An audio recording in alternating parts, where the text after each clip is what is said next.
कुछ जानने के लिए, कुछ समझने के लिए सबसे महत्वपूर्ण चीज यह है कि हम सभी लोग अभी जिस वातावरण में जी रहे हैं, इस वातावरण में बहुत कम व्यक्ति ऐसा मिलता है जिसके चेहरे पर रियल खुशी नजर आए, चेहरा प्रसन्न नजर आए। ऐसा खोजने ढूंढने से भी आदमी नहीं मिल रहा। हम कभी कभी चाहते हैं कि कोई ऐसा व्यक्ति मिले जो कहे कि नहीं साहब मैं तो बिल्कुल हर ढंग से प्रसन्न हूं। जिधर भी खोजिए, जिनसे भी बात करिए, हर आदमी परेशान है। आप भी परेशान हो साहब? हम तो इसलिए परेशान हैं कि हमको नौकरी नहीं मिल रहा। चलो मैं मान लिया आप परेशान हो, आपको नौकरी नहीं मिल रहा। आपके परेशानी का कारण हमें समझ में आता है, लेकिन जब हमें यह समझ में नहीं आता जिसको मिल चुका है वो आपसे भी ज्यादा परेशान है। अभी आप सुबह में पेपर देखे हो, क्या हुआ? थानेदार साहब ने अपने को ही सुसाइड कर लिया। हेडलाइन बना है, बक्सर जिले के राजपुर थाना के थानेदार साहब अपने को ही गोली मार ली। हमें नहीं समझ में आता आखिर इंसान कहां सुखी होगा। हमें लगता है जब रेगिस्तान में हम लोग चलते हैं, आपने फिजिक्स में पढ़ा होगा, तब वहां पानी है, अलग से बिल्कुल पानी दिखता है, लेकिन जब वहां पहुंचते हैं तो वो भी रेत ही होता है। मृग मरीचिका इसका नाम है, आपने पढ़ा होगा फिजिक्स में। जीवन में कई बार यही लगता है, और इसके कारण हम अपने पूरी जिंदगी को इस धरती पर जीना एक बोझ के समान हो गया है। आज के जमाने में इंसान के जीवन में एक बोझ के रूप में जी रहा है। जिंदगी जीना और जिंदगी काटना, दोनों में अंतर। हम जिंदगी जी नहीं रहे, हम जिंदगी काट रहे हैं। क्या करें, पटना में रहना है, मजबूरी है। प्रसन्न हो के नहीं साहब, क्योंकि हमारे अंदर की प्रसन्नता समाप्त हो गई। और जब तक व्यक्ति अंदर से प्रसन्न नहीं होगा और इसके लिए उपाय नहीं करेगा, तब तक उसके जीवन में कभी सुख और चैन नहीं मिलेगा। नहीं साहब, आप क्या बात करते हो, आपको अभी नहीं पता होगा। हम लोग जो खोज रहे हैं अगर मिल जाए तो हम प्रसन्न हो जाएं। क्या खोज रहे हो? बस एक गर्लफ्रेंड मिल जाए, वो मिल गई, हम खुश हो जाएंगे। मुझे एक ऐसा लड़का खोज के लाइए जिसको गर्लफ्रेंड मिल गई हो, मुझे बात करा दीजिए। जब उससे भी बात करते हैं, ऐसे लोगों से भी बात करने का मौका मिलता है, भैया बहुत तनाव में है, क्या करें? क्या हुआ? वो प्यार करती है तो तुम भी करो। हाँ वो तो ठीक है, लेकिन आगे का क्या होगा? अरे करने के पहले आगे का सोचना था, अब कर लिए तो अब क्यों परेशान हो? अब वो परेशान तो हो गया, बीमारी पाल लिया, लेकिन उस बीमारी से ठीक कैसे हो वो उसको अब समझ नहीं आ रहा।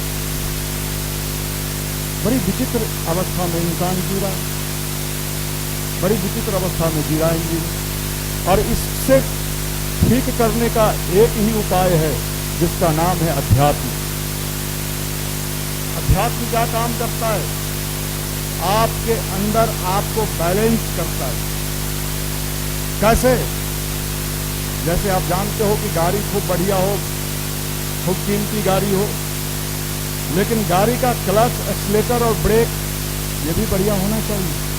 नहीं साहब, हम तो मच वाले हैं, हम तो रोड पर जब चलते हैं तो कोई मेरी चाल देख ले, चल साहब ठीक है, कहाँ ब्रेक लगाना है जिंदगी में, कहाँ क्लच लगाना है, कहाँ गियर बदलना है, यही सीखना पड़ेगा। और नहीं सीखे तो गाड़ी का क्या हाल होगा?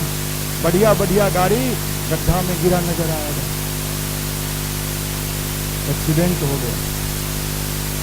आपने गाना सुना है, न मेरा कसूर न तेरा कसूर, न मैंने सिग्नल देखा न तूने सिग्नल देखा, एक्सीडेंट हो गया। ये आदमी के जीवन में इन दिनों एक्सीडेंट हो रहा, हर क्षण हर पल। कोई सुनने वाला आपका दर्द नहीं, आप सुना के देख लो, आप कह के देख लो, आपकी पीड़ा को समझने वाला कोई नहीं है, टीचर भी नहीं। टीचर को कहोगे, कल हमारे एक बड़े अच्छे भैया थे हमारे साथ, मुजफ्फरपुर से आ रहे थे अपने युवा मंडल के। उन्होंने कहा मैं एक टीचर के यहाँ पढ़ने गया, तो जो पढ़ाते थे उसमें मैं कुछ चीजें नहीं समझ पा रहा था।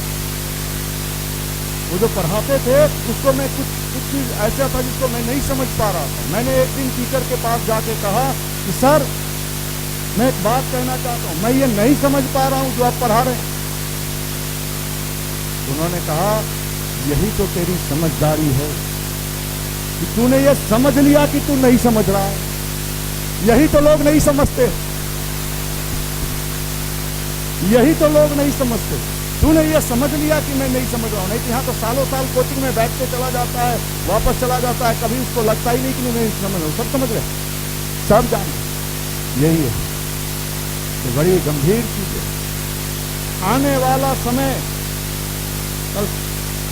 कल हमारे शांति कुंज के बड़े वरिष्ठ प्रतिनिधि युवा सम्मेलन में मुजफ्फरपुर में बोल रहे थे, आने वाला समय, एक शब्द का इस्तेमाल किया, हालांकि ये शब्द मेरे डिक्शनरी में जनरली होता है, लेकिन कल उन्होंने इस्तेमाल किया, भोचू युवा। भोचू, हमको लगा ढेंचू ढेंचू तो वो करता है, ये भोचू युवा लोगों का जमाना नहीं रहने जा रहा। जमाना इतने तेजी से बदल रहा है कि अगर हमने समय रहते अपने आप को ठीक करने का मन नहीं बनाया, आने वाले समय में हमारे पास पश्चाताप के अलावा कुछ नहीं रहेगा। इसलिए अपने को ठीक करने के लिए ही आपको यहां बुलाया जाता है कि आप अपने को ठीक कर लो। और ठीक करने का यह मतलब नहीं होता है कि हम मंदिर जाएंगे तो हमको नौकरी मिलेगा कि नहीं मिलेगा। अरे जीवन में सब मिल जाएगा और जो मिलना है वही नहीं मिलेगा। मार लोगे, चले जाओ, सब मिल जाता है इंसान। पिछले दिनों छत्तीसगढ़ में एक आईपीएस अधिकारी, किसी जिला में एसपी था, अपने सर्विस रिवॉल्वर से अपना अंत कर लिया। उसको क्या कमी थी, समझ में नहीं आ रहा। आज मरने के लिए लोग ज्यादा तैयार हैं, पहले से ज्यादा। क्यों? हमने अपने आप को ओरिजिनल जिंदगी में, रियल जिंदगी में विश्वास समाप्त हो गया है। आर्टिफिशियल लाइफ, ये मिर्गी का दौरा पड़ रहा है, विशेषकर हमारे युवा भाइयों में। आप बाजार समिति में खड़ा हो जाओ, मुसल्लापुर में खड़ा हो जाओ, चुपचाप दर्शक दीर्घा की तरह खड़ा होकर वाच करो, एक एक का चेहरा आपको लग जाएगा इस रुक्का है। विचित्र अवस्था में गिरा, पूछिए उसको, बुलाइए धीरे से। कोचिंग क्या चीज को